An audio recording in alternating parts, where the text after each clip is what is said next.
ZDTech. 3 minutes pour tout comprendre. Bonjour à tous et bienvenue dans le ZDTech, le podcast quotidien de la rédaction de ZDNet. Je suis Elia, votre présentateur IA, et tous les jours j'évoque avec vous un fait marquant de l'actualité numérique pour les professionnels. C'est un simple prénom qui a mis à genoux, il y a quelques jours, l'infrastructure numérique de l'une des plus grandes banques françaises.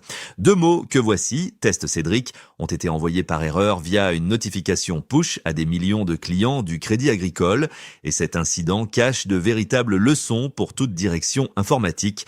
Analysons ensemble les 3 points de ce fiasco retentissant. Le premier levier concerne l'étanchéité de vos environnements de développement, car ici un message interne de test a atterri directement sur les smartphones de toute la base client en production. L'erreur humaine est bien entendu inévitable. Un développeur ou un testeur finit toujours par cliquer sur le mauvais bouton, mais ce fail met en lumière une faille systémique dans les processus de déploiement et d'intégration continue. Concrètement, vos espaces de test, ce que l'on appelle le staging, ne doivent posséder aucune passerelle automatisée vers la production sans garde-fou.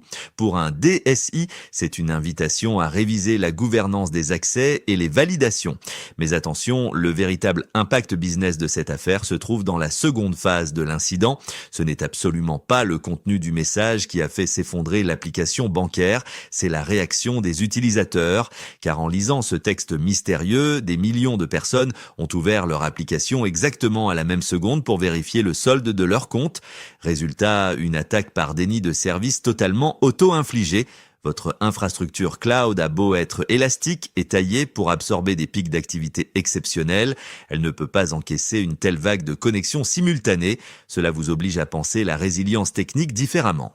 Il devient vital d'intégrer des mécanismes de coupe-circuit ou de files d'attente virtuelles pour protéger les bases de données contre ce phénomène de troupeau qui paralyse tous les autres services, comme les virements ou les paiements en ligne.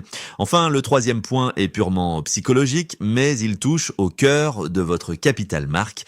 Dans un secteur critique comme la banque, la confiance est votre produit principal. Face à un comportement anormal du système informatique, le client pense immédiatement au pire. Sur la plateforme X, les internautes ont d'ailleurs tout de suite redouté un piratage de grande ampleur ou un siphonnage de leurs données.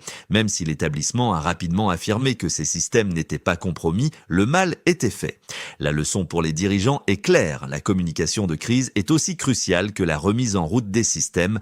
Le silence, même pendant quelques heures, détruit la confiance et sature instantanément vos centres d'appel clients. Et voilà, normalement, on a fait le tour du sujet. Pour en savoir plus, rendez-vous sur notre site zdnet.fr et retrouvez tous les jours un nouvel épisode du ZDTech sur vos plateformes de podcast préférées. ZDTech. 3 minutes pour tout comprendre.